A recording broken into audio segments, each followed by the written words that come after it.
거센 눈보라가 맹렬하게 휘몰아치는 강원도의 깊은 산골, 사흘 밤낮으로 이어진 폭설은 온 세상을 하얗게 집어삼켰고 세상의 모든 소리를 먹어 치운 듯한 정막만이 감돌았습니다. 이 고립된 오두막에서 박민준 노인은 텅 빈 화목난로 옆에 앉아 창밖을 응시하고 있었습니다. 그의 시선은 마치 영혼이 빠져나간 사람처럼 공허했고 주름진 손은 식어버린 찻잔을 힘없이 감싸고 있었습니다. 그의 유일한 가족이자 삶의 동반자였던 진돗가의 백호가 사라진 지 꼭 사흘째 되는 날이었습니다. 희망이 절망으로 바뀌고 애타는 그리움이 체념으로 가라앉을 무렵 민준의 흐릿한 시야에 무언가 나타났습니다. 눈보라가 자아내는 환영인가 싶어 눈을 비비고 다시 보았을 때 그의 심장이 쿵 하고 바닥으로 떨어지는 듯 했습니다. 저 멀리 눈보라를 뚫고 희미한 형체가 오두막을 향해 다가오고 있었습니다. 백호였습니다. 분명 그 위풍당당한 걸음걸이와 새하얀 털은 민준이 평생을 함께한 백호가 틀림없었습니다. 그러나 민준의 얼굴에 피어오르던 반가움은 이내 경악과 혼란으로 바뀌었습니다. 백호는 혼자가 아니었습니다. 그의 뒤로 마치 거대한 그림자처럼 4개의 형체가 더 따라오고 있었습니다. 처음에는 눈보라 때문에 잘못 본 것이라 생각했지만 그들이 가까워질수록 실체는 분명해졌습니다. 뾰족한 귀, 다부진 체격, 그리고 어둠 속에서도 형형하게 빛나는 황금빛 눈동자. 그것은 인간의 자취가 거의 닿지 않는 이 깊은 산속의 진정한 주인, 바로 스라손이었습니다. 그것도 한 마리가 아닌 무려 4마리였습니다. 이 믿을 수 없는 광경은 앞으로 펼쳐질 거대한 폭풍의 서막에 불과합니다. 실종된 갯가, 야생의 맹수들과 함께 돌아온 이 기이한 사건은 한 노인의 절망적인 수색과 종을 뛰어넘는 예기치 못한 동맹, 그리고 혹독한 대자연의 냉혹한 법칙에 맞선 위대한 생존 투쟁의 시작을 알리는 신호탄이었습니다. 모든 것을 앗아갈 듯한 눈보라 속에서 시작된 이 이야기는 마침내 얼어붙은 땅을 녹이는 뜨거운 감동과 생명의 존엄성을 되새기게 할 것입니다. 또한 모든 것이 끝났다고 생각한 순간 더 거대한 위협과 마주하며 이야기는 예상치 못한 반전을 향해 치닫게 됩니다. 이 모든 것은 자신의 주인을 지키려는 한 진돗개의 용맹하고도 불가사의한 힘에서 비롯되었습니다. 야, 그럼 편안히 앉으시기 전에 잠시 시간을 내어 영상의 좋아요를 누르고 구독해 주십시오. 제 채널은 유산을 따라서입니다. 이제 조심스럽게 설명해 드리겠습니다. 박민준 노인은 숨을 죽였습니다. 콩, 콩, 콩. 자신의 심장 소리가 귀에 못이 박힐 듯 울려 퍼졌습니다. 사흘간의 피말리는 기다림 끝에 돌아온 백호. 그러나 그 기쁨은 잠시 그의 등 뒤에 도열한 4마리의 스라소니는 현실감을 앗아갈 만큼 압도적인 존재감을 뿜어내고 있었습니다. 성체로 보이는 2마리와 그보다 몸집이 작은 2마리, 가족인 듯 했습니다. 그들은 경계심 가득한 눈빛으로 오두막을 그리고 창문 너머의 민준을 꿰뚫어 보고 있었습니다. 야생의 냉기와 살기가 유리창을 뚫고 들어와 등골을 서늘하게 만드는 듯 했습니다. 민준은 벽에 기대어 놓았던 낡은 엽총으로 조심스럽게 손을 뻗었습니다. 수십 년간 사냥꾼으로 살아온 그의 본능이 위험을 경고하고 있었습니다. 스라소니는 결코 인간에게 우호적인 동물이 아닙니다. 그들은 이 산의 최상위 포식자 중 하나이며 극도로 예민하고 공격적입니다. 그런데 어째서 백호가 저들과 함께 있는 것일까요? 마치 그들의 우두머리라도 되는 것처럼 백호는 스라소니 무리 앞에서 조금도 위축되지 않은 채 당당하게 서 있었습니다. 심지어 스라소니들도 백호를 해치려는 기색 없이 마치 그의 인도를 받아 이곳까지 온 순례자들처럼 보였습니다. 백호가 민준을 발견하고는 낮게 낑 소리를 냈습니다. 그 소리는 반가움의 표현이라기보다는 무언가 복잡한 상황을 설명하려는 듯한 필사적인 신호에 가까웠습니다. 그리고는 뒤를 돌아 가장 큰 스라소니를 향해 고개를 까딱였습니다. 그러자 스라소니는 마치 그 신호를 이해했다는 듯 민준을 향해 한 걸음 다가왔습니다. 그 움직임에 민준은 자기도 모르게 옆총의 안전장치를 풀었습니다. 팽팽한 긴장감이 금방이라도 터질 듯 오두막 안을 가득 메웠습니다. 흥미롭게도 고양이과 동물인 스라소니는 눈 신발이라고 불릴 만큼 거대하고 털이 많은 발을 가지고 있습니다.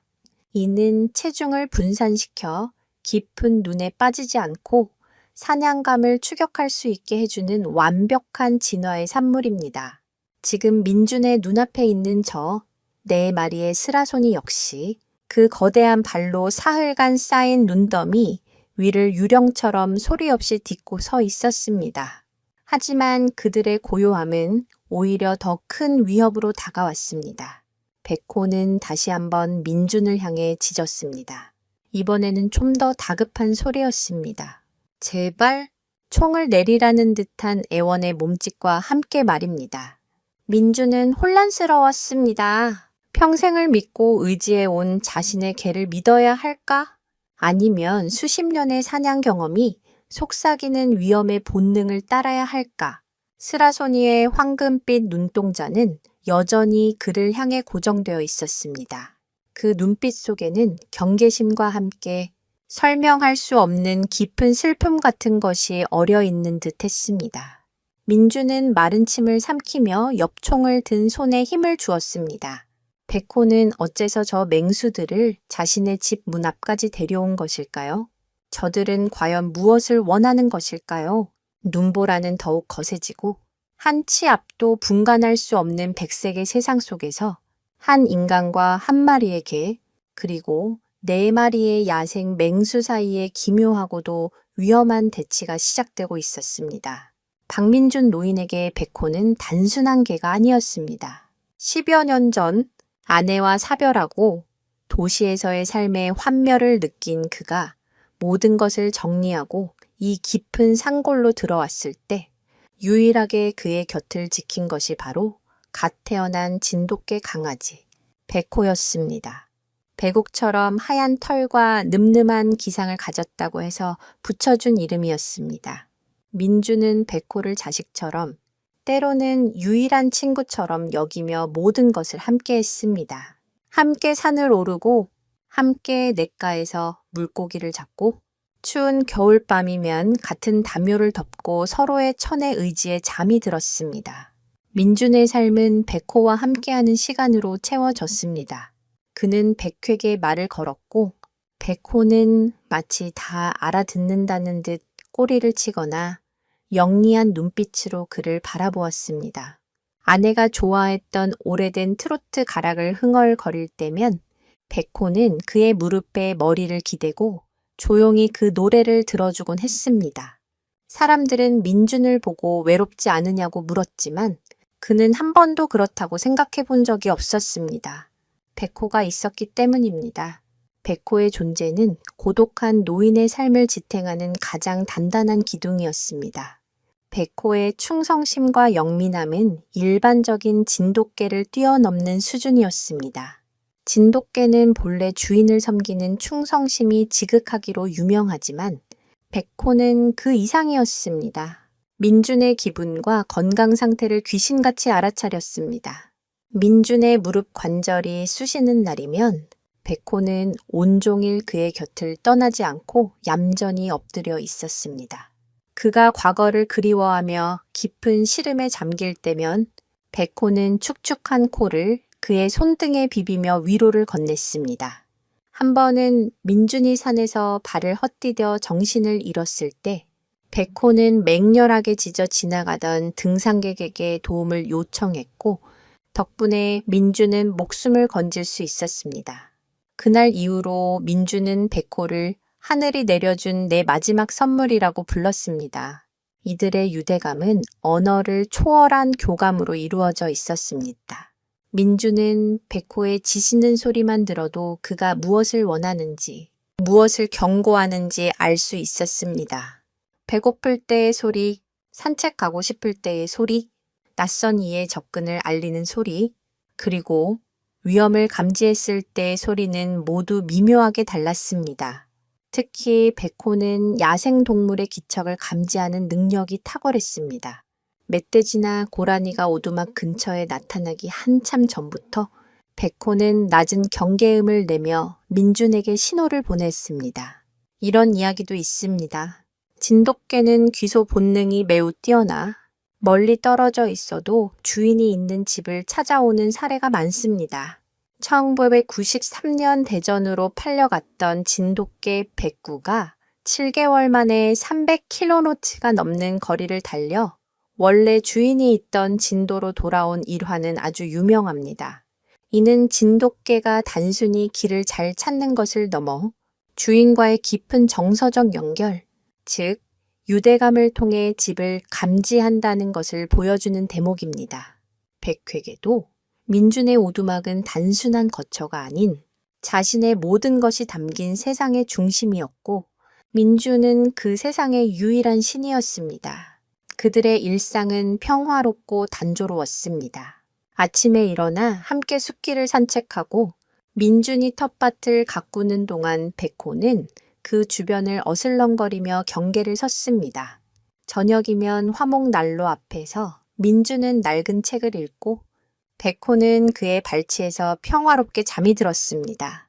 그 어떤 부귀영화도 이 고요하고 충만한 행복과는 바꿀 수 없다고 민준은 생각했습니다.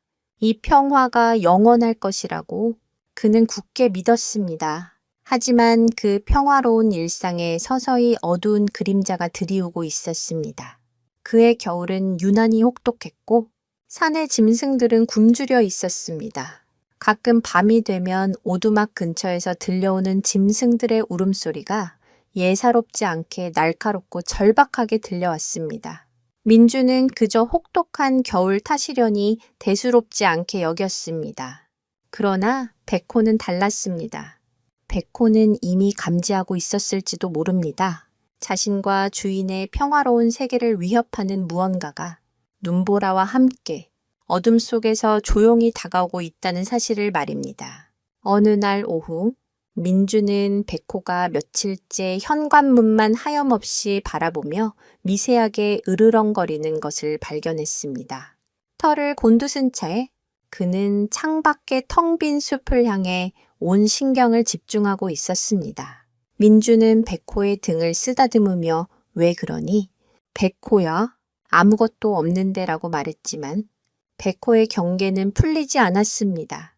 그 충성스러운 개의 눈에는 민준이 볼 수 없는 무언가에 대한 깊은 우려와 결연한 의지가 함께 서려 있었습니다. 과연 백호는 무엇을 보고 있었던 것일까요? 그날 아침 하늘은 불길한 잿빛으로 낮게 가라앉아 있었습니다.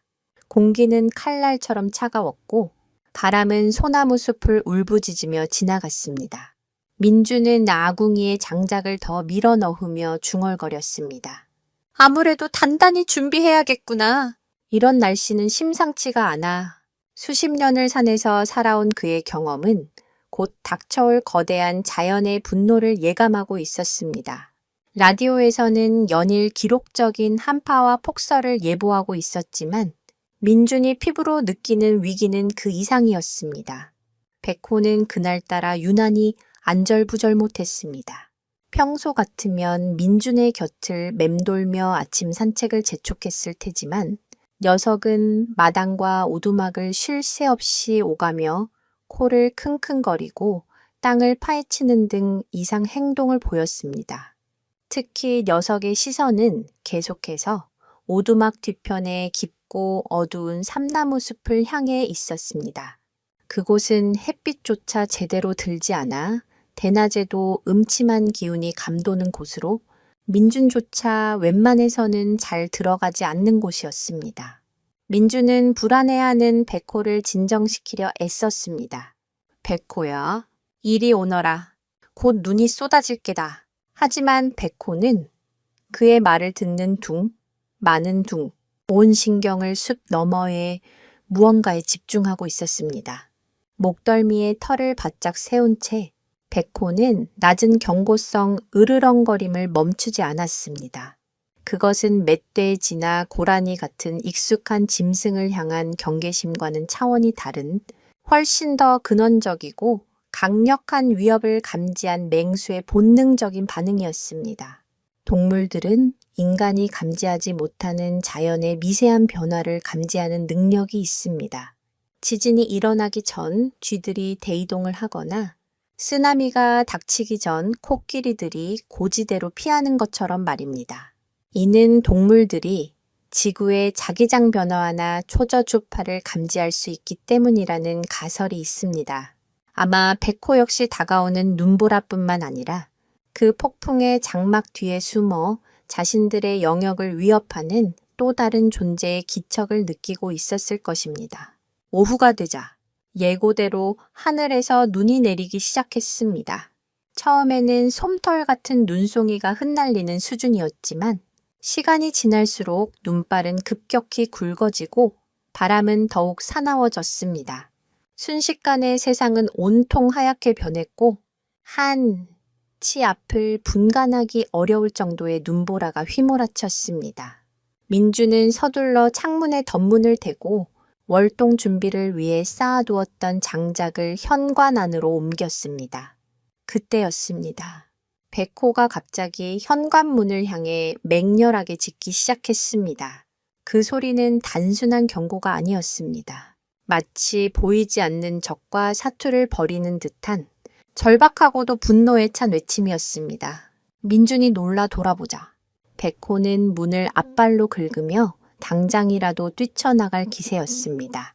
백호야, 왜 그래? 진정해.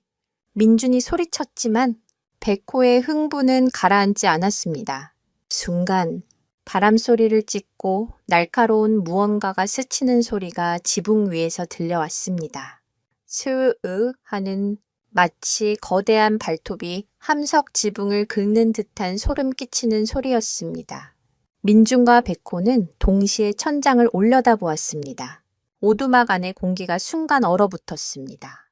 그것은 분명 바람 소리가 아니었습니다. 무언가 살아있는 존재가 내는 소리였습니다. 백호는 더욱 미친 듯이 지저대며 문을 향해 몸을 던졌습니다.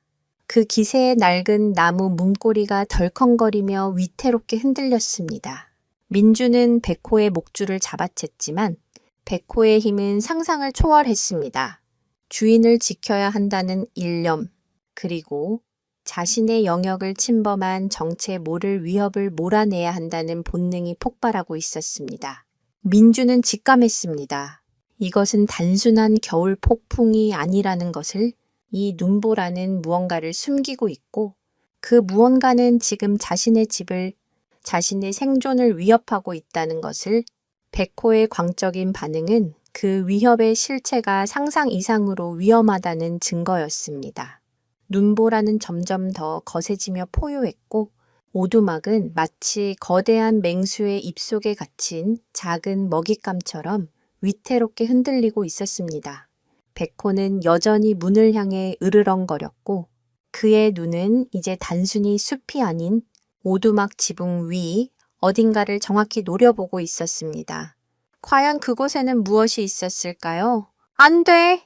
백호야! 미쳤어. 민주는 필사적으로 백호의 목줄을 붙잡고 외쳤습니다. 그러나 백호의 몸은 단단한 근육으로 돌처럼 굳어 있었고 그의 눈은 오직 문 밖에 보이지 않는 적을 향한 투지로 불타고 있었습니다. 지붕 위에서 들려오던 소름 끼치는 소리는 어느새 멎었지만 백호의 경계심은 조금도 누그러지지 않았습니다. 녀석은 온몸으로 말하고 있었습니다. 위험은 아직 사라지지 않았다. 바로 저 문 밖에 있다.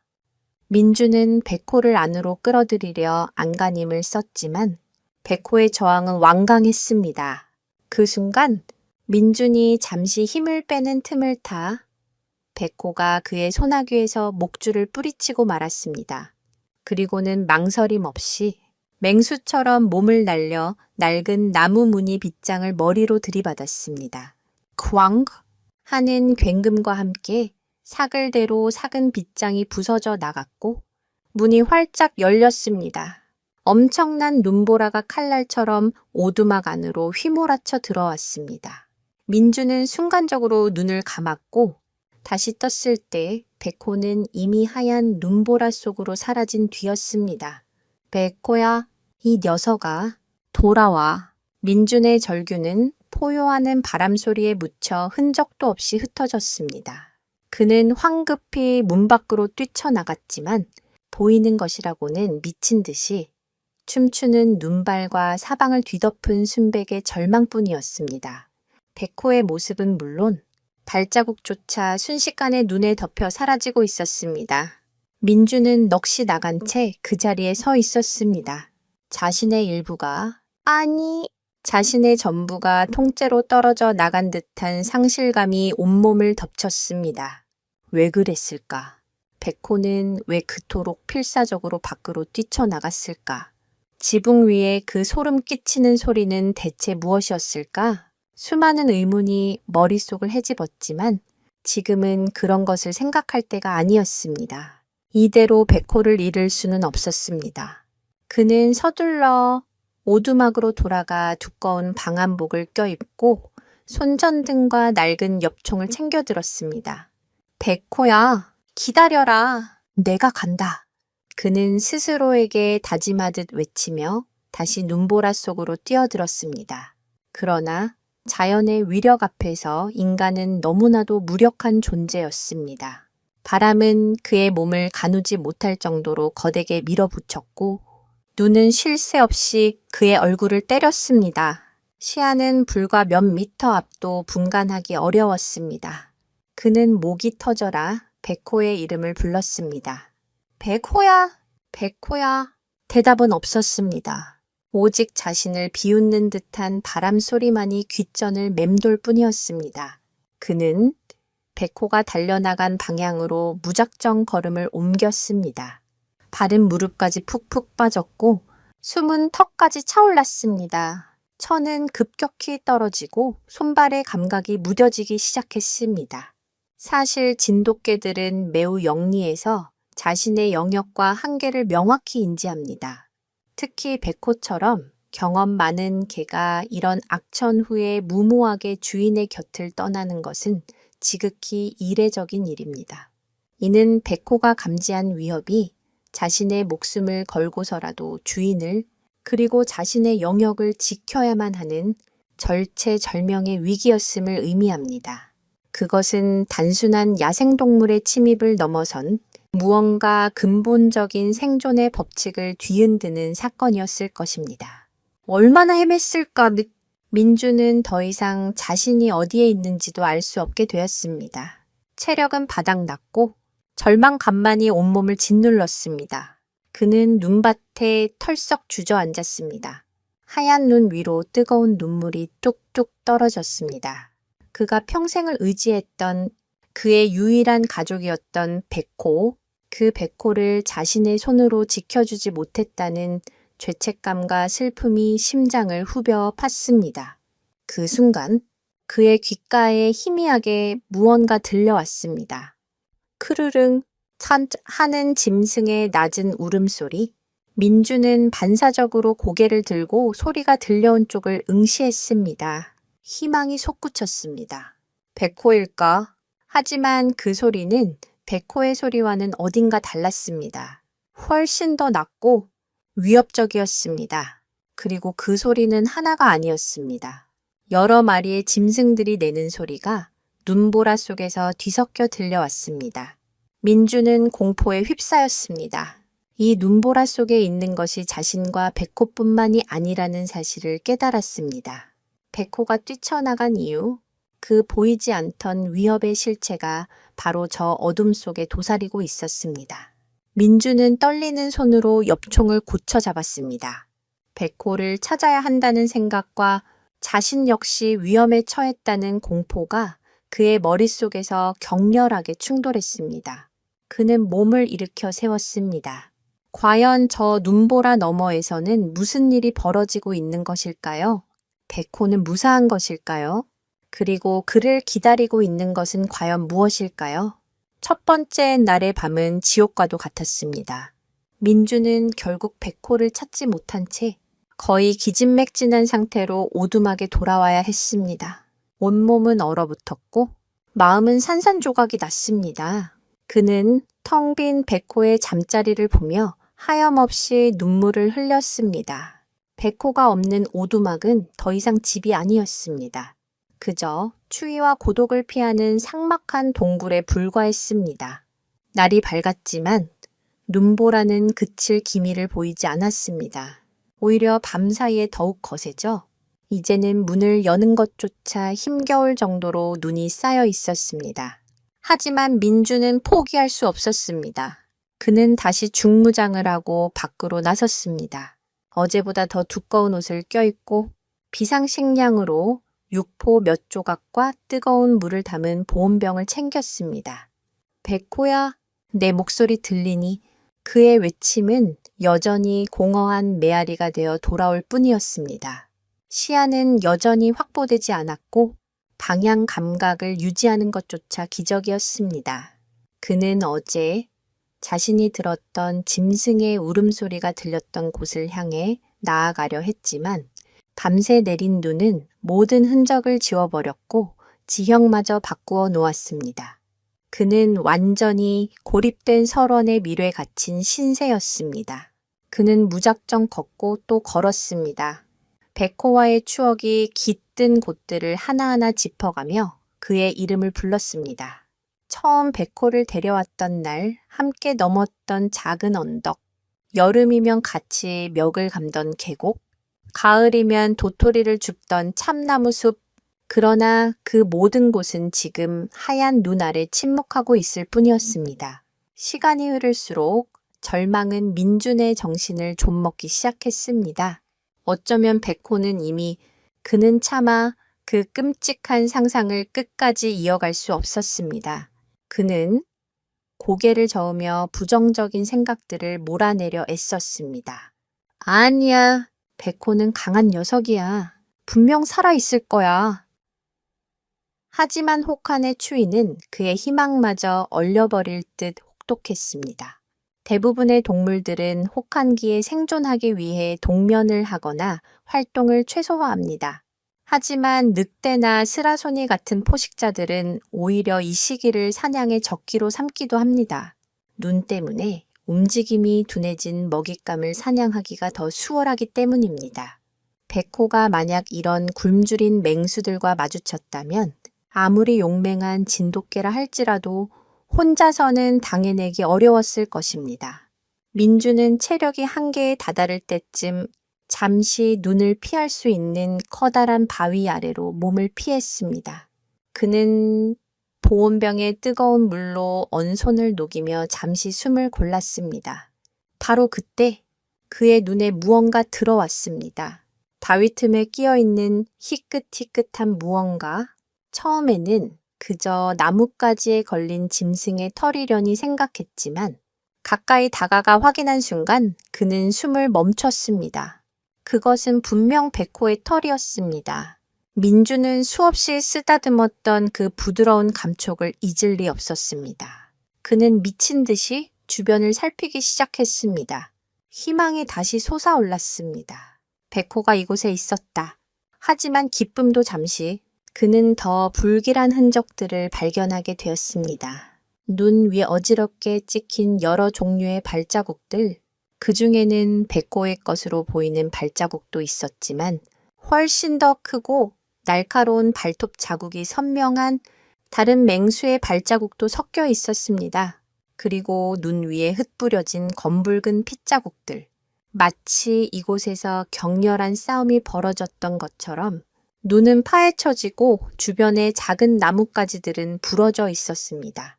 민준의 심장이 철렁 내려앉았습니다. 백호가 혼자가 아니었다.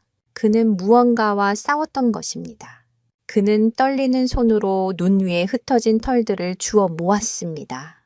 그 중에는 백호의 흰 털뿐만 아니라 회갈색의 뻣뻣한 털도 섞여 있었습니다. 그것은 늑대나 스라소니의 털과 비슷했습니다. 공포가 엄습했습니다.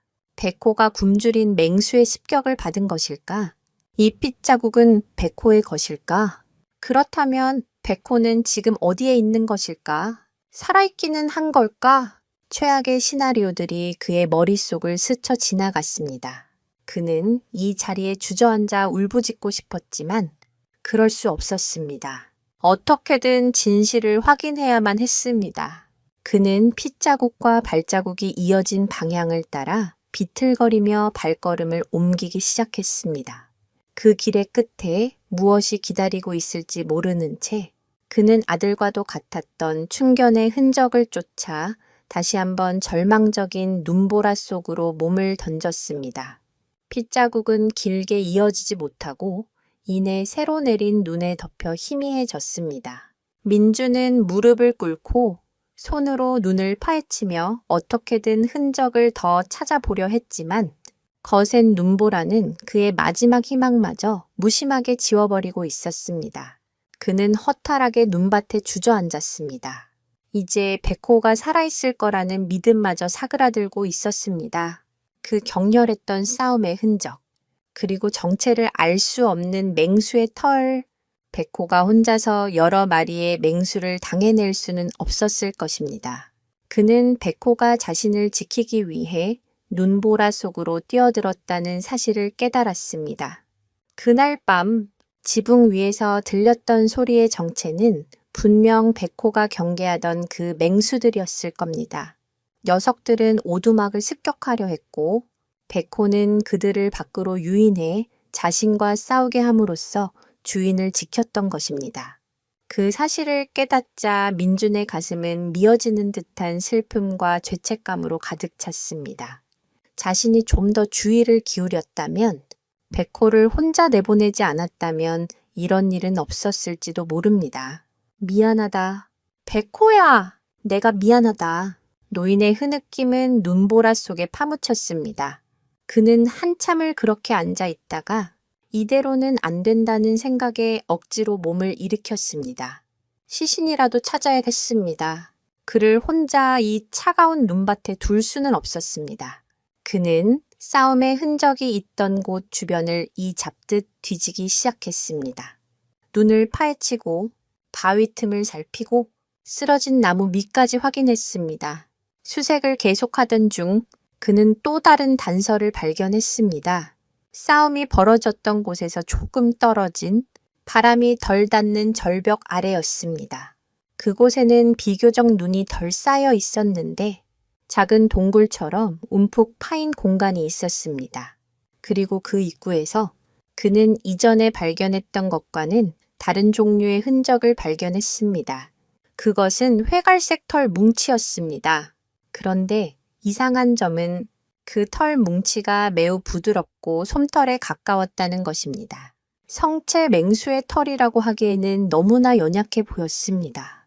민주는 조심스럽게 그 동굴 안을 들여다보았습니다. 안은 어두워서 잘 보이지 않았지만 손전등을 비추자 희미하게 무언가 움직이는 것이 보였습니다. 그리고 아주 작은 새끼 고양이가 내는 것 같은 가냘픈 울음소리가 들려왔습니다. 영독깅깅도 아닌 기묘한 소리였습니다. 그는 순간적으로 두려움을 느꼈지만 호기심과 알 수 없는 연민이 그를 이끌었습니다.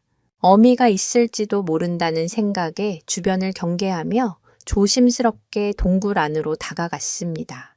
동굴 안쪽에는 작은 새끼 짐승 2마리가 서로의 몸에 의지한 채 웅크리고 있었습니다. 회갈색 털에 검은 반점이 박힌 귀가 뾰족한 모습, 스라소니 새끼들이었습니다. 하지만 상태가 좋아 보이지 않았습니다. 한 마리는 몹시 지쳐 보였고 다른 한 마리는 뒷다리 한쪽을 심하게 다쳤는지 붉은 피가 털에 엉겨붙어 있었습니다. 어미는 보이지 않았습니다. 이 혹한에 어미도 없이 남겨진 새끼들이 살아남을 가능성은 거의 없었습니다. 흥미롭게도 스라소니는 보통 2, 3마리의 새끼를 낳으며 새끼들은 약 10개월간 어미와 함께 지내며 사냥 기술과 생존법을 배웁니다. 어미가 없는 새끼 스라소니는 야생에서 살아남기 극히 어렵습니다. 민주는 이 새끼들이 어미를 잃었거나 어미가 사냥을 나간 사이 길을 잃었을 것이라 추측했습니다. 민주는 잠시 갈등했습니다. 이들은 자신과 백호를 위협했을지도 모르는 맹수의 새끼들입니다.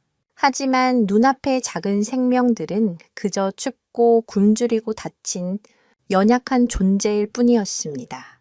그는 차마 이들을 외면할 수 없었습니다. 백호를 잃은 슬픔 속에서 그는 이 작은 생명들에게서 묘한 동질감을 느꼈을지도 모릅니다.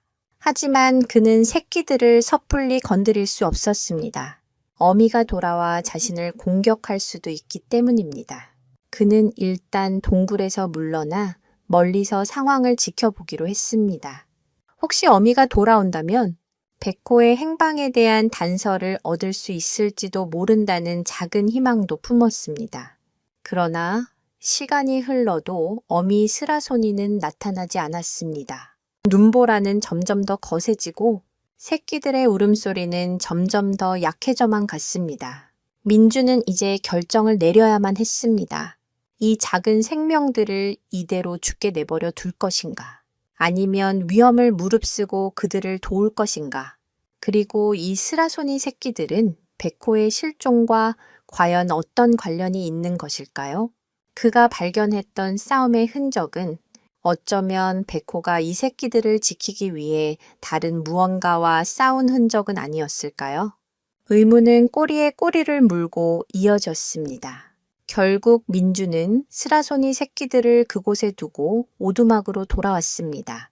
어미가 나타날지도 모른다는 두려움도 있었지만 그보다는 백호를 잃은 상실감과 절망이 너무나도 커서 다른 무언가를 돌볼 여력이 없었기 때문입니다.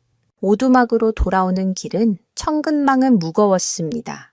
발걸음을 옮길 때마다 백호와 함께했던 기억들이 심장을 찔렀습니다. 사흘째 되는 날 아침, 눈보라는 기적처럼 잦아들었습니다.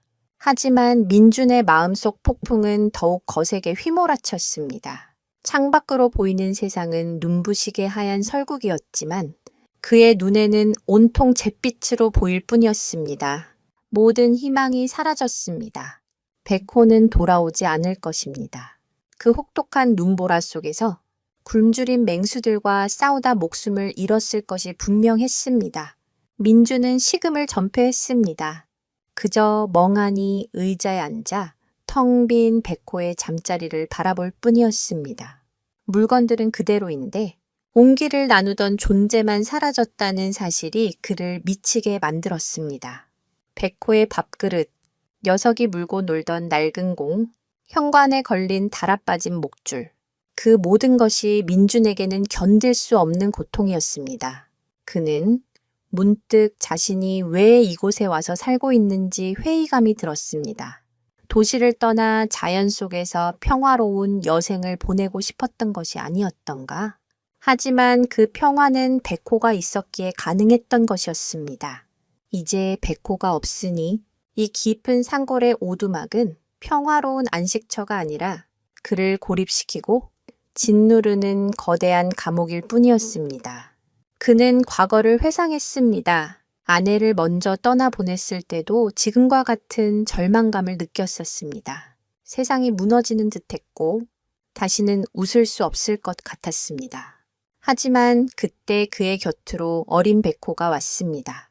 작고 따뜻한 생명체가 그의 품에 안겨 잠이 들었을 때 그는 다시 살아갈 용기를 얻었습니다. 백호는 그에게 삶의 이유 그 자체였습니다. 그런데 이제 그 이유가 사라져 버렸습니다. 민주는 벽에 걸린 엽총을 바라보았습니다. 이제 이 총도 쓸모가 없어졌습니다. 사냥은 백호와 함께할 때만 의미가 있는 것이었습니다. 멧돼지라도 한 마리 잡는 날이면 백호는 신이 나서 꼬리를 흔들었고 민주는 그런 백호의 머리를 쓰다듬으며 갓 잡은 고기 한 점을 던져주곤 했습니다. 그 소박한 기쁨이 이제는 영원히 사라졌습니다. 인간과 개의 유대 관계는 약 15, 공경 청년 전으로 거슬러 올라갑니다. 늑대가 인간의 거주지 주변을 맴돌며 남은 음식을 얻어먹기 시작했고, 인간은 늑대의 뛰어난 감각과 무리 사냥 능력을 이용하게 되면서 공생 관계가 시작되었다는 것이 정설입니다. 이 오랜 시간 동안 개는 인간의 가장 충실한 친구이자 동반자로 자리매김했습니다. 민준과 백호의 관계는 이 유구한 역사의 한 페이지를 장식하는 지극히 보편적이면서도 너무나도 특별한 이야기였습니다. 그는 자리에서 일어나 창가로 다가갔습니다. 눈 덮인 산 너머로 해가 저물고 있었습니다. 붉게 타오르는 노을이 마치 백호의 상처에서 흘러나온 피처럼 보였습니다. 그는 더 이상 눈물을 흘릴 기력도 없었습니다. 모든 것을 체념한 채 그는 그저 해가 지고 어둠이 내리는 풍경을 무감각하게 바라보았습니다. 백호가 없는 첫 번째 밤, 그리고 두 번째 밤, 그리고 이제 세 번째 밤이 오고 있었습니다. 이 기나긴 어둠이 지나고 나면 자신도 백호의 뒤를 따라가게 될지도 모른다고 그는 막연하게 생각했습니다. 그렇게 모든 것을 포기하고 절망의 가장 깊은 바닥으로 가라앉고 있을 때였습니다. 민주는 자신의 눈을 의심했습니다. 저 멀리 오두막으로 이어지는 숲길의 초입에서 무언가 움직이는 것이 보였습니다. 처음에는 눈이 만들어낸 환영이거나 다른 야생동물이겠거니 생각했습니다. 하지만 그 형체는 점점 더 가까워졌고 그 익숙한 실루엣에 민준에 멎었던 심장이 다시 미친 듯이 뛰기 시작했습니다. 위풍당당한 걸음걸이, 쫑긋 세운 귀, 그리고 눈밭 위에서도 유난히 희게 빛나는 털, 백호였습니다. 살아있었습니다. 그의 백호가 기적처럼 다시 그의 곁으로 돌아오고 있었습니다. 민주는 자기도 모르게 백호야 하고 외치며 문을 향해 달려갔습니다. 그러나 문고리를 잡으려던 그의 손이 허공에서 멈췄습니다. 그의 눈에 들어온 믿을 수 없는 광경 때문이었습니다. 백호는 혼자가 아니었습니다. 백호의 등 뒤로 네, 마리의 스라소니가 유령처럼 모습을 드러냈습니다. 바로 민준이 이 이야기의 맨 처음 창문을 통해 목격했던 바로 그 장면이었습니다. 사흘간의 지옥 같던 시간과 절망의 끝에서 마주한 이 광경은 이제 민준에게 단순한 놀라움이나 공포가 아닌 거대한 수수께끼 그 자체로 다가왔습니다. 민준은 문을 열지도 닫지도 못한 채 얼어붙었습니다. 그의 머릿속은 수만 가지 질문으로 폭발할 것 같았습니다. 백호는 어떻게 살아남은 것일까? 저 스라소니들은 누구이며 왜 백호와 함께 있는 것일까? 백호는 저들에게 잡혔다가 탈출한 것일까? 아니면 저들과 동행하고 있는 것일까? 그가 발견했던 싸움의 흔적과 피, 그리고 동굴 속의 새끼 스라소니들은 이 상황과 어떤 관련이 있는 것일까? 백호는 오두막에서 약 20m 떨어진 곳에 멈춰 섰습니다. 그는 지쳐 보였지만 눈빛은 그 어느 때보다 형형하게 빛나고 있었습니다. 그의 몸 곳곳에는 핥히고 물린 듯한 작은 상처들이 나 있었고 하얀 털 군데군데에는 검붉은 피가 엉겨 붙어 있었습니다. 하지만 그 상처들은 결코 치명적으로 보이지 않았습니다.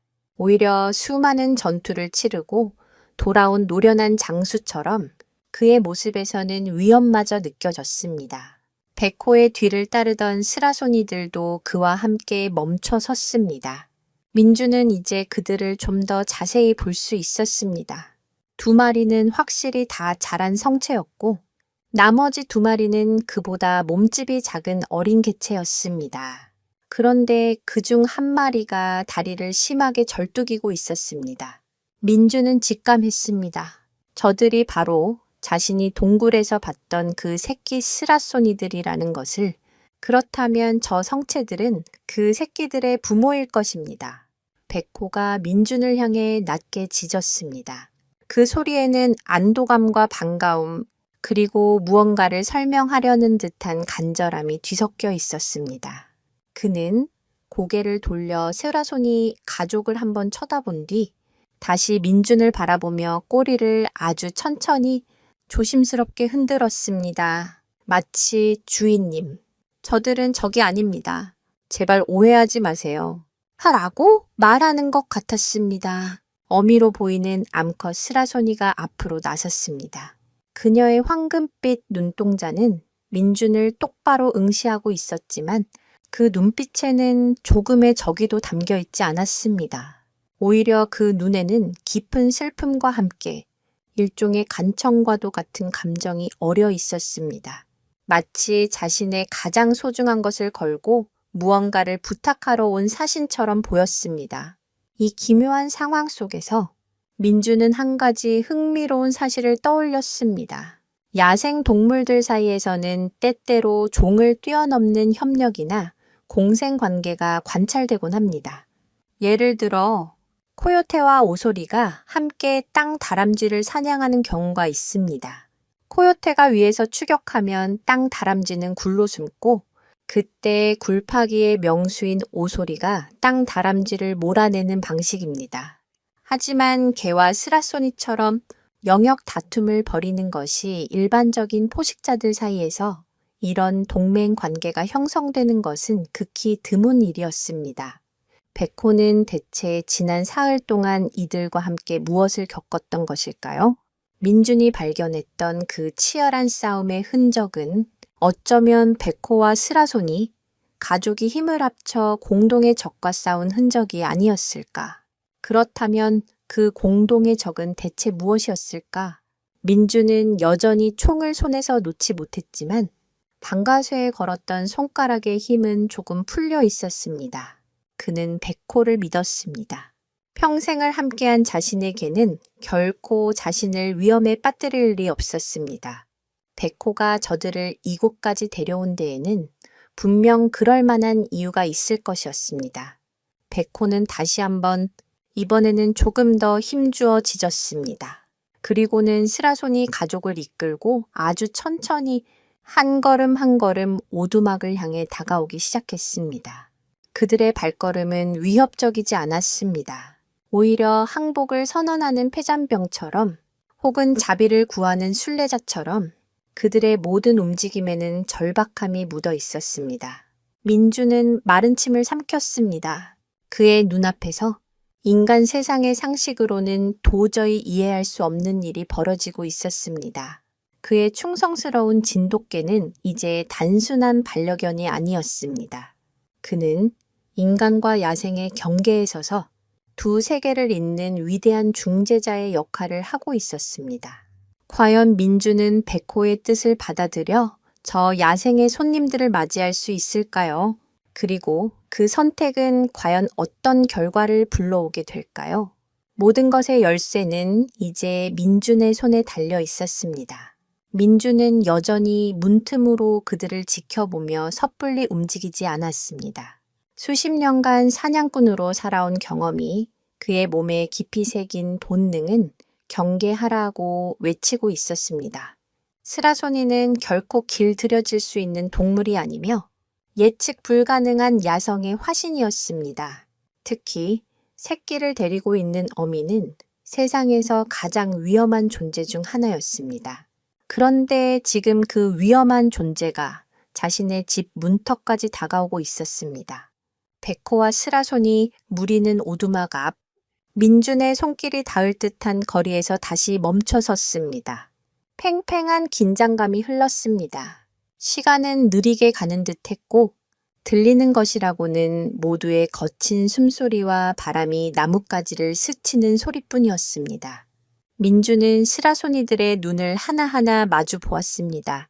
그들의 황금빛 눈동자는 더 이상 단순한 야생의 냉기를 담고 있지 않았습니다. 그 안에는 고통, 비로, 그리고 설명할 수 없는 절박함이 가득했습니다.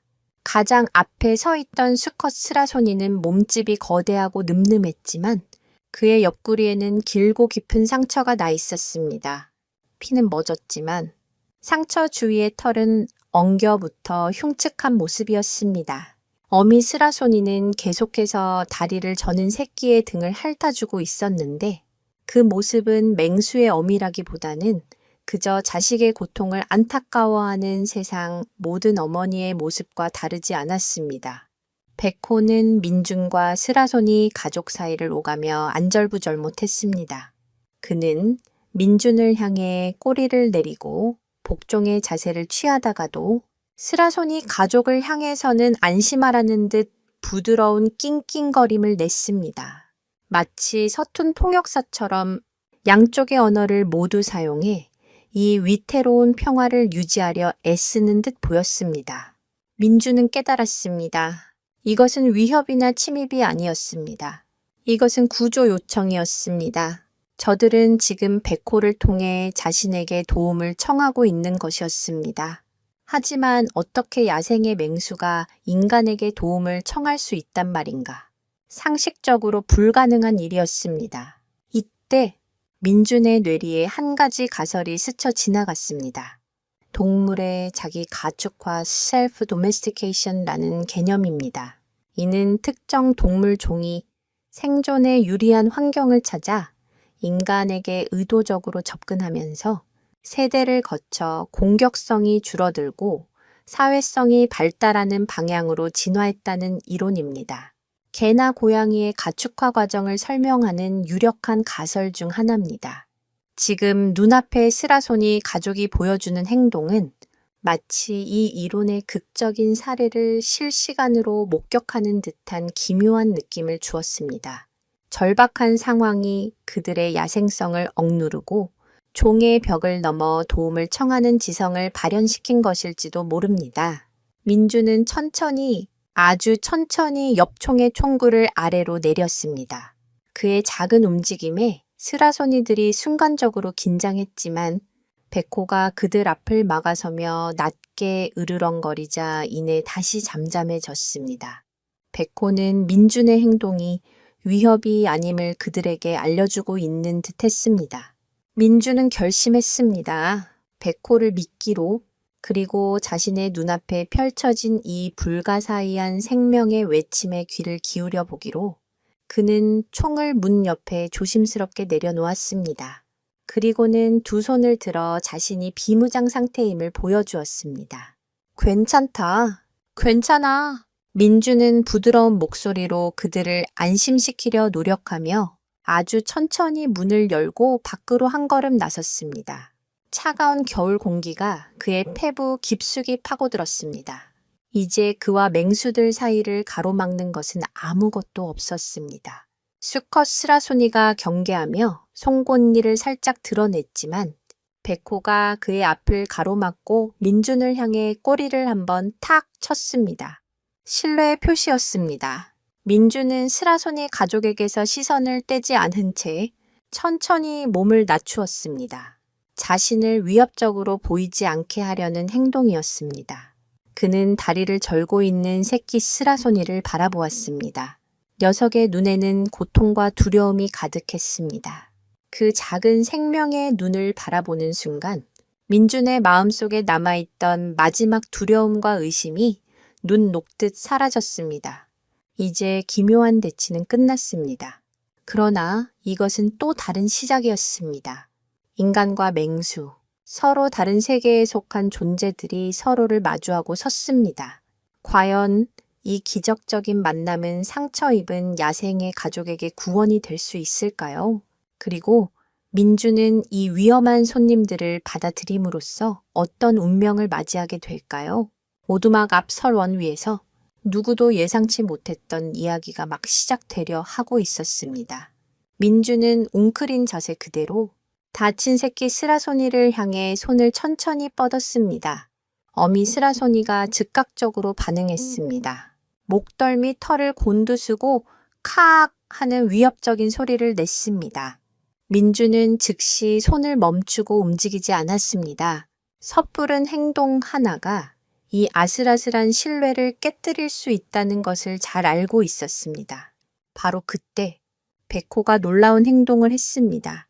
녀석은 어미 스라소니의 앞을 가로막고 서더니 민준의 뻗은 손을 자신의 혀로 부드럽게 핥았습니다.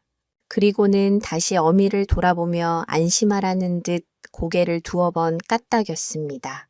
그 모습은 마치 이 손은 안전해. 이 사람은 우리를 해치지 않아 라고 보증을 서는 것 같았습니다. 베코의 행동에 어미 스라소니의 경계심이 거짓말처럼 누그러졌습니다.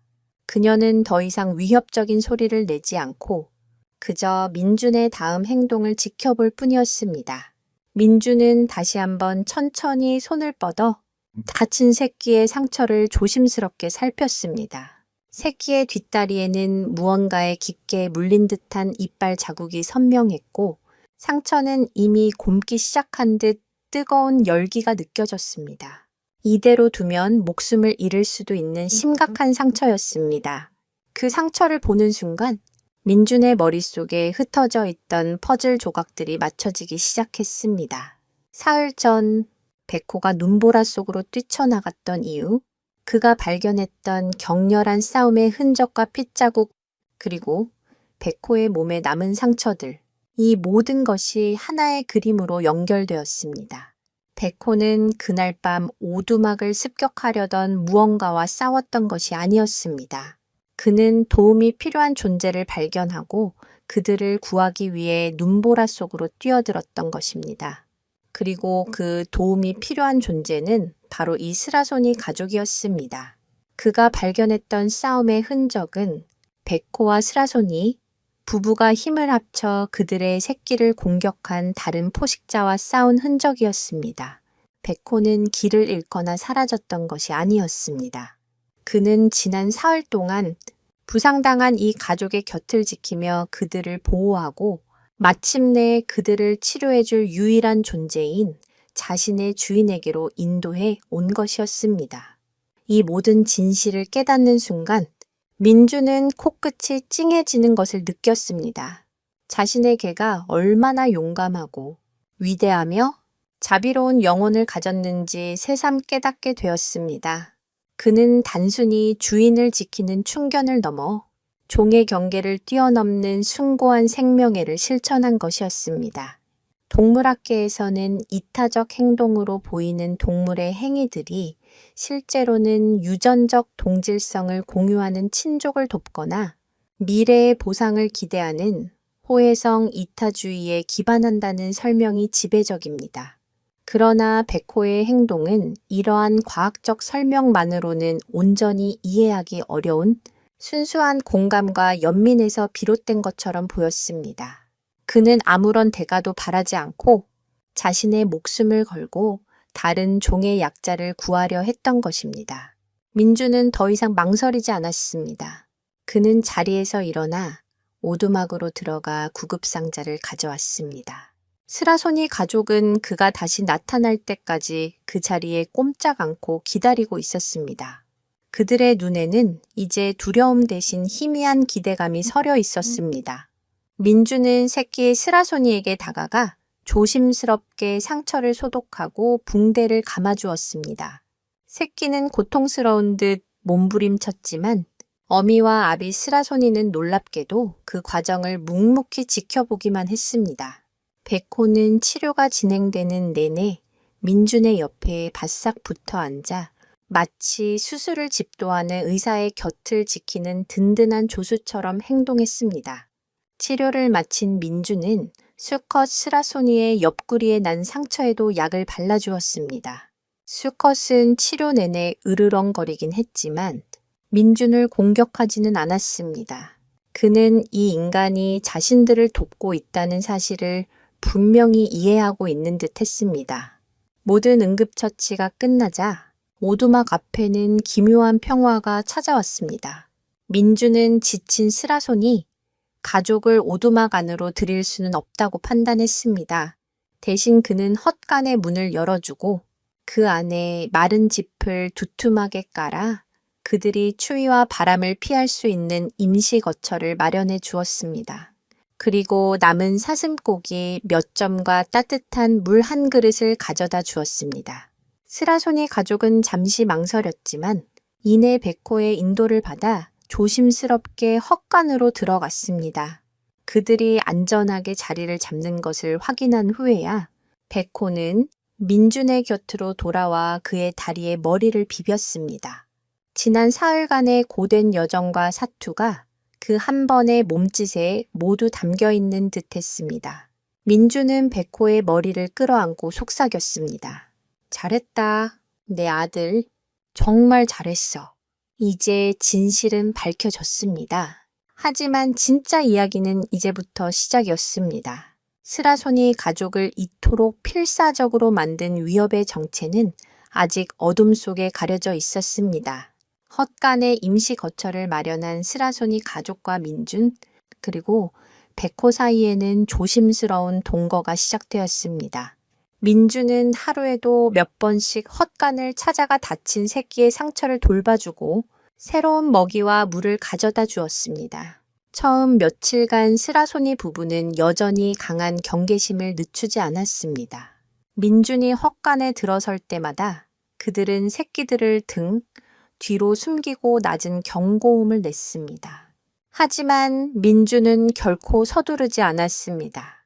그는 그들의 언어를 존중했고 그들의 영역을 침범하지 않으려 노력했습니다. 그는 항상 일정한 거리를 유지했고 그들에게 위협이 되지 않는다는 것을 행동으로 보여주었습니다. 먹이를 줄 때도 그릇을 멀찍이 놓아주고 조용히 물러났습니다. 그의 이런 꾸준하고 진심 어린 노력에 스라소니 가족의 경계심은 아주 서서히 마치 봄눈 녹듯이 녹아내리기 시작했습니다. 이 과정에서 백호의 역할은 절대적이었습니다. 백호는 민준과 스라소니 가족 사이를 오가는 완벽한 다리 역할을 했습니다. 민준이 헛간으로 갈 때면 항상 앞장서서 걸었고 스라소니 부부가 긴장하는 기색을 보이면 그들 사이를 가로막고 꼬리를 흔들며 분위기를 부드럽게 만들었습니다. 마치 이 사람은 내 주인이니 믿어도 돼. 우리 편이야 라고 끊임없이 설득하는 것 같았습니다. 며칠이 지나자 놀라운 변화가 나타났습니다. 어미 스라소니가 더 이상 민준이 다친 새끼에게 다가가는 것을 막지 않았습니다. 오히려 그가 치료를 하는 동안 곁에 다가와 그의 손 냄새를 맡거나 심지어 그의 옷자락을 핥기도 했습니다. 그것은 야생의 맹수가 보여줄 수 있는 최대한의 신뢰와 감사의 표현이었습니다. 수컷 스라손이 역시 변화를 보였습니다. 그는 더 이상 민준을 향해 으르렁거리지 않았고 민준이 가져다 준 음식을 경계 없이 받아먹기 시작했습니다. 한 번은 민준이 헛간 앞에서 미끄러져 넘어질 뻔한 적이 있었는데 그 순간 수컷 스라소니가 번개처럼 달려나와 그의 몸을 지탱해 주어 넘어지지 않게 도와주기까지 했습니다. 민준은 그 순간 자신과 저 야생의 맹수 사이에 단순한 휴전을 넘어선 어떤 종류의 유대감이 형성되고 있음을 느꼈습니다. 새끼 스라소니들은 빠르게 회복되었습니다. 다리를 다쳤던 녀석은 이제 제법 다리에 힘을 주고 걸을 수 있게 되었고 기력을 잃었던 다른 녀석도 활기를 되찾아 헛간 안을 뛰어다니기 시작했습니다. 녀석들은 백호를 친형처럼 따랐습니다. 백호의 꼬리를 물고 장난을 치거나 그의 커다란 몸에 기대어 잠이 들기도 했습니다. 백호는 귀찮을 법도 한데 녀석들의 장난을 묵묵히 받아주며 자상한 보호자 역할을 했습니다. 동물 행동학에는 사회적 놀이 소셜 플레이라는 개념이 있습니다. 이는 동물들이 놀이를 통해 서로의 힘을 겨루고 사냥 기술을 익히며 사회적 유대감을 형성하는 중요한 과정입니다. 종이 다른 백호와 새끼 스라소니들이 어울려 노는 모습은 그들이 이미 서로를 하나의 무리 또는 가족으로 인식하기 시작했다는 강력한 증거였습니다. 민주는 창가에 앉아 헛간 마당에서 어울리고 있는 백호와 스라소니 가족을 바라보며 미소를 지었습니다. 백호를 잃었다는 절망에 빠졌던 것이 불과 며칠 전이라는 사실이 믿기지 않았습니다. 지금 그의 오두막은 예전보다 훨씬 더 시끄럽고 분주해졌지만 그의 마음은 그 어느 때보다도 충만하고 평화로웠습니다. 그는 종을 뛰어넘어 교감하는 이 기적 같은 광경을 통해 생명의 본질은 서로를 해치는 것이 아니라 서로에게 의지하며 함께 살아가는 것임을 배우고 있었습니다. 하지만 이 평화로운 시간 속에서도 민주는 마음 한구석에 불안감을 떨칠 수 없었습니다. 스라손이 가족을 이토록 처참하게 만든 그 진짜 위협은 과연 무엇이었을까? 그 위협은 완전히 사라진 것일까? 백호는 가끔 한밤중에 잠에서 깨어나 헛간 밖 깊은 숲 쪽을 바라보며 낮게 으르렁거릴 때가 있었습니다. 그럴 때면 헛간 안에 스라손이 부부 역시 똑같이 반응하며 불안한 울음소리를 냈습니다. 그들은 알고 있었습니다. 어둠 속에 도사린 진짜 위협이 아직 사라지지 않았다는 것을. 그들은 그저 폭풍이 지나가기만을 기다리는 것이 아니었습니다. 그들은 다음 전투를 준비하고 있었던 것입니다. 그리고 그 전투의 무대는 바로 민준의 오두막이 될 것이었습니다. 평화는 길지 않았습니다. 며칠 뒤 맑았던 하늘에 다시 눈구름이 몰려오기 시작했습니다. 그리고 그와 함께 보이지 않는 위협의 그림자도 서서히 오두막을 향해 다가오고 있었습니다. 그 시작은 미미한 변화들이었습니다. 밤이 되면 숲속에서 들려오는 정체 모를 울음소리가 점점 더 가까워지고 잦아졌습니다. 오두막 주변의 작은 동물들, 토끼나 족제비 같은 것들이 흔적도 없이 사라졌습니다. 마치 거대한 진공 청소기가 숲의 생명들을 빨아들이고 있는 것 같았습니다. 백호와 스라손이 부부의 행동은 눈에 띄게 예민해졌습니다. 그들은 더 이상 예전처럼 평화롭게 시간을 보내지 않았습니다. 교대로 쉬면서 항상 누군가는 숲의 동태를 살폈습니다. 그들의 눈에는 깊은 경계심과 함께 억누를 수 없는 분노가 서려 있었습니다. 민주는 그들의 모습을 보며 직감했습니다. 그놈이 돌아오고 있다는 것을. 민주는 스라손이 부부의 몸에 남은 상처들을 다시 한번 유심히 살펴보았습니다. 새끼의 다리를 물었던 상처, 수컷의 옆구리를 핥힌 상처. 그것은 일반적인 맹수의 이빨 자국이나 발톱 자국과는 미묘하게 달랐습니다. 훨씬 더 크고 깊고 파괴적이었습니다. 마치 작은 단검 여러 개가 한꺼번에 살을 파고든 듯한 흔적이었습니다. 그는 수십 년간의 사냥 경험을 총동원해 그 상처의 주인을 추측해 보았습니다. 늑대의 물이라면 가능성이 있지만 상처의 형태가 늑대의 것과는 달랐습니다. 겨울잠을 자야 할 시기였고 곰의 공격은 핥히는 것보다 으깨는 것에 가깝습니다. 그렇다면 대체 무엇일까? 이 산속에 스라손이 가족과 백호가 연합해서 싸워도 당해낼 수 없을 만큼 강력한 포식자가 존재한단 말인가? 그러던 어느 날 밤, 마침내 그 위협이 실체를 드러냈습니다. 그날 밤은 유난히 달이 밝았고 눈 덮인 세상이 푸르스름하게 빛나고 있었습니다. 민주는 잠을 이루지 못하고 창밖을 보고 있었습니다. 백호는 그의 발치에서 스라손의 가족은 헛간에서 모두가 숨을 죽인 채 어둠을 응시하고 있었습니다. 그때였습니다. 저 멀리 숲의 경계선, 달빛이 비치는 능선 위로 거대한 형체가 나타났습니다. 처음에는 커다란 바위나 나무 그루터기처럼 보였지만 그것은 분명히 움직이고 있었습니다. 민주는 숨을 멈췄습니다. 그의 평생 사냥꾼 인생에서도 한 번도 본 적 없는 전설 속에서나 들어봤을 법한 존재였습니다. 몸길이는 2미터를 좋게 넘어 보였고 다부진 근육질의 몸은 짙은 회색 털로 뒤덮여 있었습니다. 길고 두꺼운 꼬리는 뱀처럼 유연하게 움직였고 가장 소름 끼치는 것은 바로 그 머리였습니다. 늑대와 곰을 합쳐놓은 듯한 흉포한 얼굴, 그리고 어둠 속에서도 붉게 빛나는 듯한 두 눈, 그것은 바로 시베리아 호랑이나 아무르 표범 같은 대형 고양이가 맹수도 아니고 흔한 곰이나 늑대도 아니었습니다. 일부 지역에서 산의 군주라 불리며 공포의 대상으로 여겨지는 희귀하고 포악한 맹수, 바로 울버린 wolverine이었습니다. 울버린은 족제비과에 속하지만 그 크기와 힘, 그리고 포악함은 작은 곰에 비견될 정도입니다. 그들은 자신보다 몇 배나 큰 동물도 서슴없이 공격하며 끈질긴 지구력과 무자비한 성격으로 유명합니다. 악마 곰이라는 별명이 있을 정도입니다.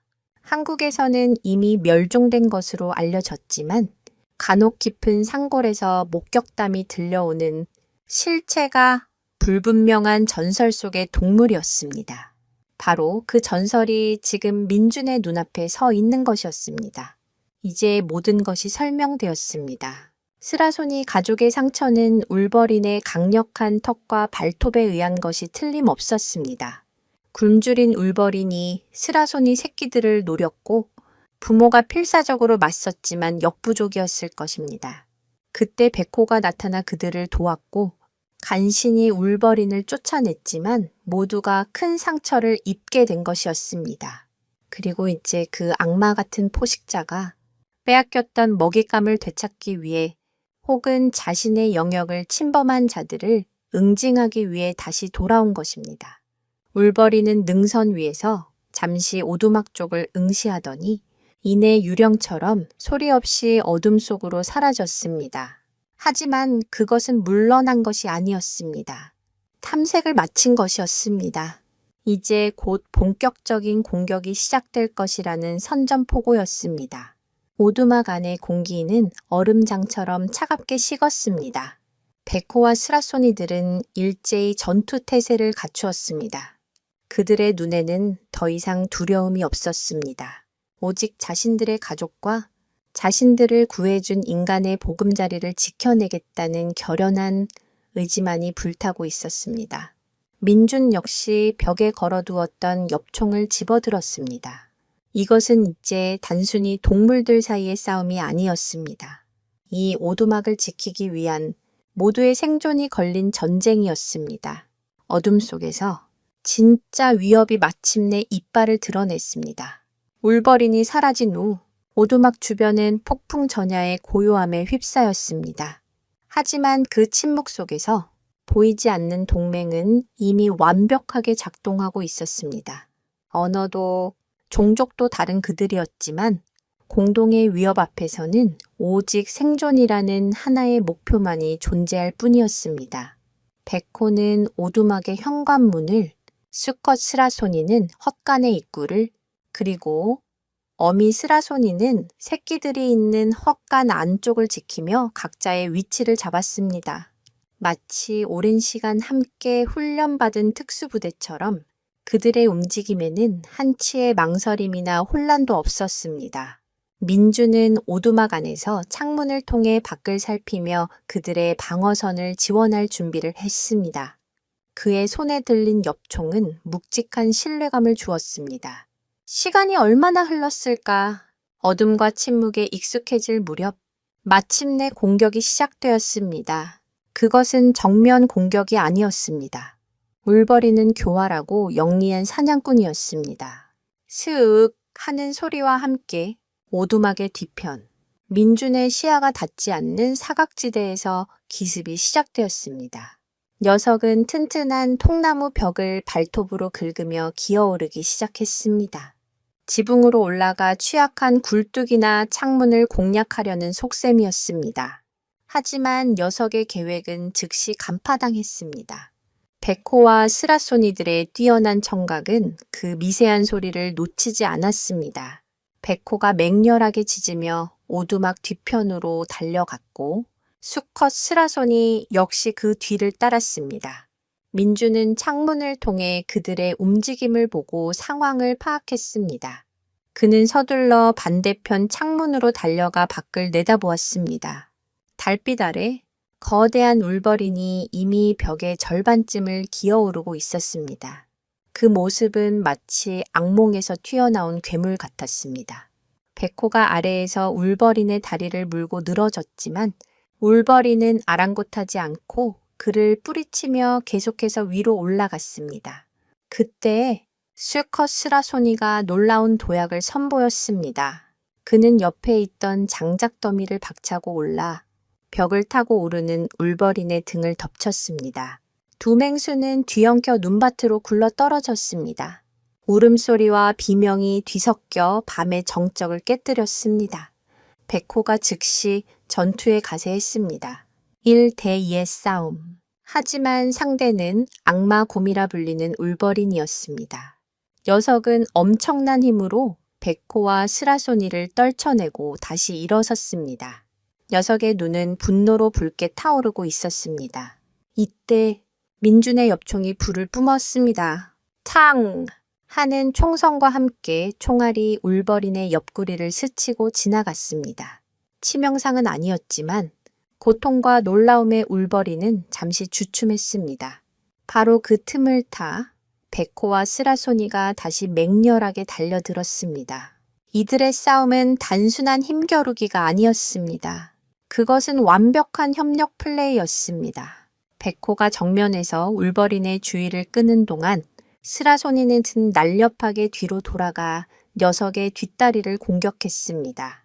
백호는 진돗개 특유의 지구력과 끈기로 끈질기게 물고 늘어졌고 스라소니는 고양이과 동물 특유의 순발력과 날카로운 발톱으로 치명적인 공격을 퍼부었습니다. 마치 서로의 장단점을 완벽하게 보완하는 오랜 파트너처럼 보였습니다. 동물들의 싸움에서 종을 뛰어넘는 협력은 매우 드문 일이지만 불가능한 것은 아닙니다. 특히 어미가 다른 종의 새끼를 입양해 키우는 대리모 현상은 종종 보고됩니다. 이는 모성애라는 강력한 본능이 종의 경계를 무너뜨릴 수 있음을 보여줍니다. 지금 백호와 스라손이 가족이 보여주는 이 위대한 동맹 역시 가족을 지킨다는 가장 원초적이고 강력한 본능이 종의 차이를 뛰어넘어 그들을 하나로 묶어주고 있는 것이었습니다. 울버린은 당황하기 시작했습니다. 혼자서는 상대가 되지 않을 것이라.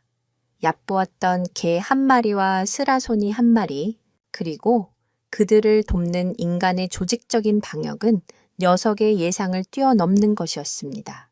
게다가 헛간 안에서 들려오는 어미 스라소니의 위협적인 울음소리는 녀석의 신경을 계속해서 거슬리게 했습니다.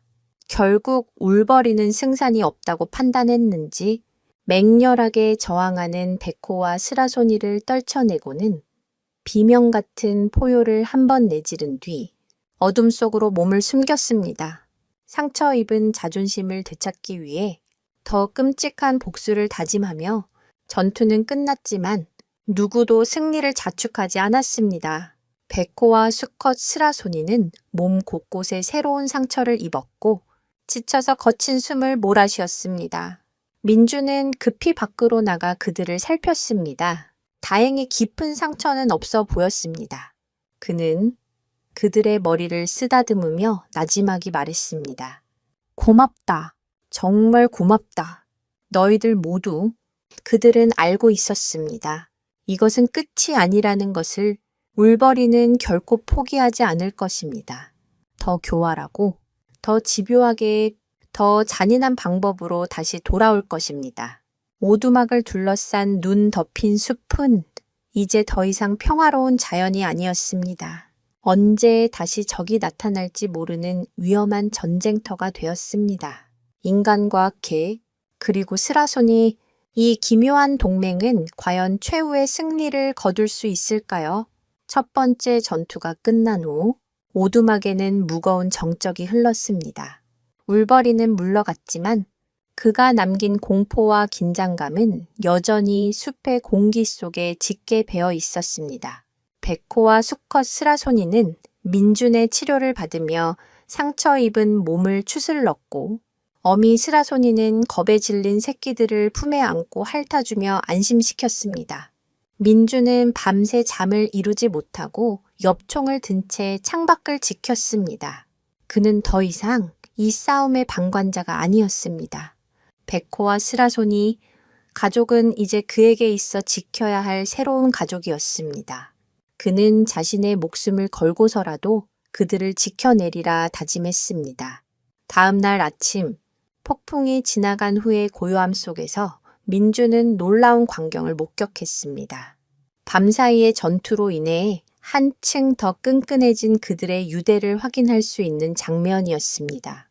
헛간 마당에서 밤새 경계를 서느라 지쳤던 백호가 잠시 눈을 붙이고 있었습니다. 그러자 다리를 다쳤던 새끼 스라소니가 절뚝거리며 다가와 마치 보답이라도 하려는 듯 백호의 몸에 난 작은 상처들을 정성스럽게 핥아주기 시작했습니다. 다른 새끼는 어디선가 물어온 마른 나뭇가지를 백호의 머리맡에 가져다 놓았습니다. 서툰 방식이었지만 그것은 분명 감사와 애정의 표현이었습니다. 잠시 후 어미 스라소니가 헛간에서 나와 백호의 옆에 조용히 몸을 웅크렸습니다. 그리고는 자신의 새끼들에게 하듯 백호의 머리와 목덜미를 부드럽게 핥아주었습니다. 야생의 최상위 포식자 중 하나인 스라소니가 다른 종, 그것도 잠재적 경쟁자인 개에게 보여주는 극진한 애정 표현이었습니다. 백호 역시 그런 어미 스라소니의 손길을 편안하게 받아들이며 안심한 듯 더 깊은 잠에 빠져들었습니다. 수컷 스라소니는 그런 그들의 모습을 조금 떨어진 곳에서 묵묵히 지켜보고 있었습니다. 그의 시선은 더 이상 민준이나 백호를 향한 경계의 눈빛이 아니었습니다. 그는 민준을 바라보며 아주 천천히 눈을 한번 깜빡였습니다. 고양이가 동물에게 있어 눈을 천천히 깜빡이는 행위는 당신을 믿는다, 당신과 함께 있어 편안하다는 의미를 가지는 최고의 신뢰 표현입니다. 일부 동물학자들은 이를 고양이의 키스라고 부르기도 합니다. 민주는 그 의미를 알아차리고 그를 향해 똑같이 천천히 눈을 깜빡여 주었습니다. 언어를 뛰어넘는 깊고 조용한 교감이 그들 사이에 흘렀습니다. 민주는 이 모든 광경을 바라보며 가슴 벅찬 감동을 느꼈습니다. 그는 지난 며칠간 생존을 위한 투쟁과 종을 뛰어넘는 교감이라는 대자연의 가장 원초적이고 위대한 두 가지 모습을 동시에 목격하고 있었습니다.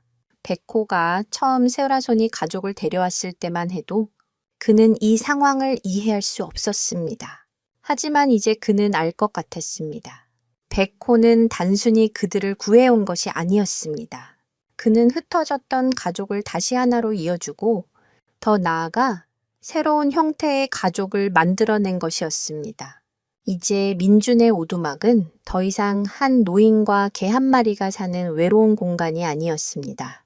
인간과 개, 그리고 스라소니 가족이 함께 슬픔과 위험을 나누고 서로의 상처를 보듬어주며 살아가는 공동의 보금자리가 되었습니다. 그들은 피를 나누지는 않았지만 생사를 함께하며 그 어떤 혈연보다도 진한 유대로 묶여 있었습니다. 며칠간의 평화가 더 이어졌습니다. 새끼 스라소니의 다리는 거의 다 나았고 백호와 수컷, 스라소니의 상처도 꾸준한 치료 덕분에 빠르게 아물어갔습니다. 그들은 함께 사냥 연습을 하고 함께 햇볕을 쬐고 함께 밤의 경계를 섰습니다.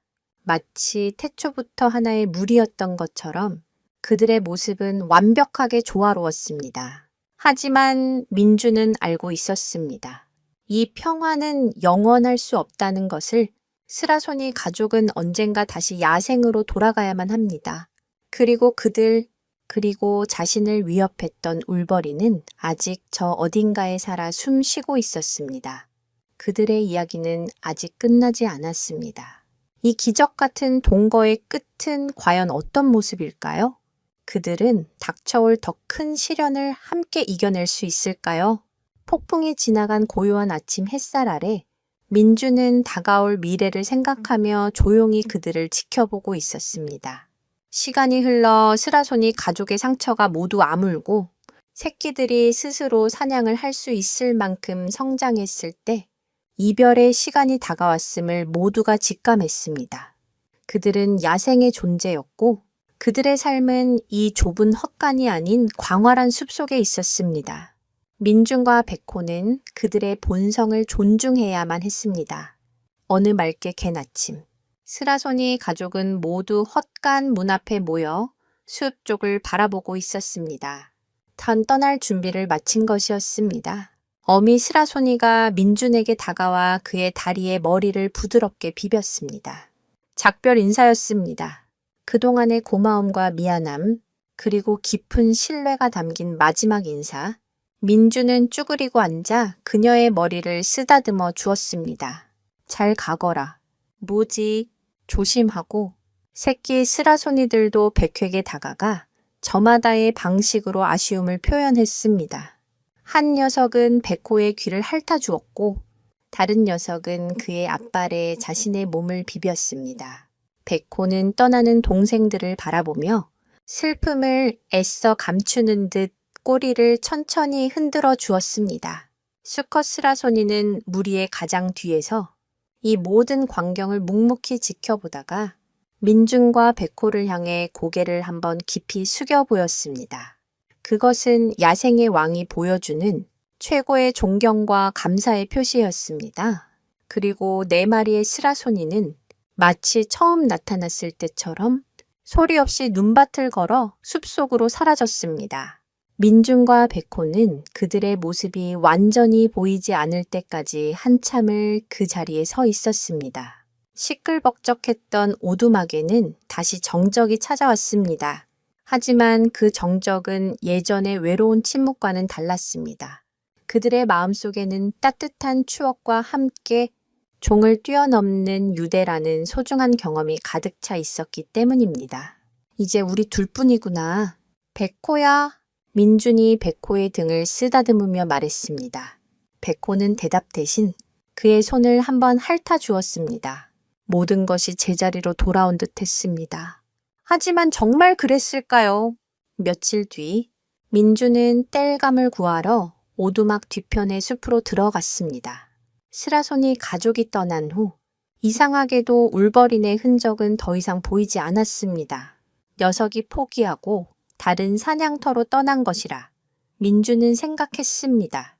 하지만 그의 생각은 완전히 틀렸습니다. 그는 숲속의 작은 공터에서 끔찍한 광경을 마주하고 말았습니다. 그곳에는 거대한 울버린이 피를 흘린 채 쓰러져 있었습니다.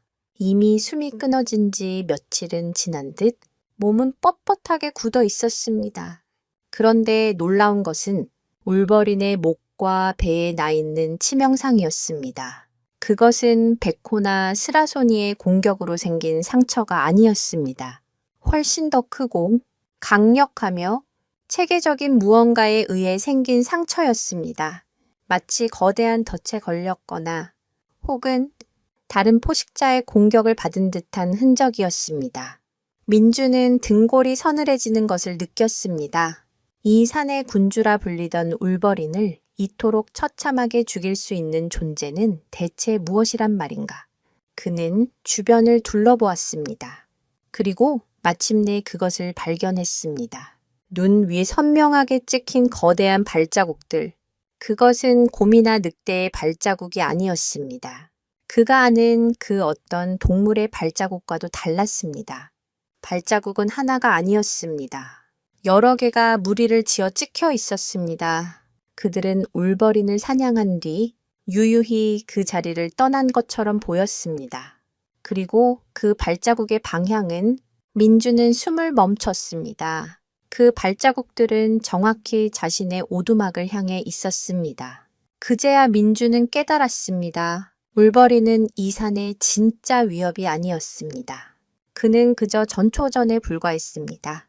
진짜 위협은 울버린조차 한 끼 식사거리로 만들어버리는 정체불명의 존재들은 이제 이 지역을 자신들의 새로운 사냥터로 선언한 것입니다. 그리고 그 사냥터의 중심에는 바로 민준의 오두막이 있었습니다. 스라소니 가족은 어쩌면 이 새로운 위협을 감지하고 더 안전한 곳을 찾아 떠난 것일지도 모릅니다. 민준은 떨리는 손으로 허리에 찬 도끼를 고쳐 잡았습니다.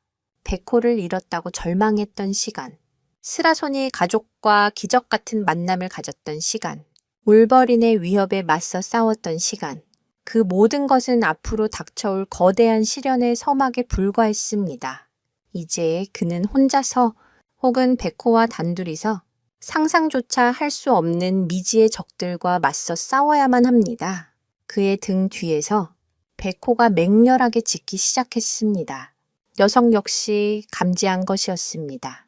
숲의 어둠 속에서 수많은 붉은 눈동자들이 자신들의 오두막을 지켜보고 있다는 사실을, 이 이야기는 한 노인과 그의 충견 그리고 야생 스라손이 가족이 보여준 기적 같은 교감과 생존 투쟁을 다루었습니다. 모든 위협이 사라지고 평화가 찾아왔다고 생각한 순간, 이야기는 더 거대하고 정체를 알 수 없는 위협의 등장을 암시하며 끝을 맺습니다. 과연 민중과 백호 앞에 나타난 새로운 적은 누구일까요? 그들은 이 절체절명의 위기를 어떻게 극복해 나갈까요? 스라손이 가족은 과연 이대로 영원히 떠난 것일까요? 아니면 결정적인 순간에 다시 돌아와 그들을 돕게 될까요? 이 모든 질문에 대한 답은 여러분의 상상에 맡기겠습니다.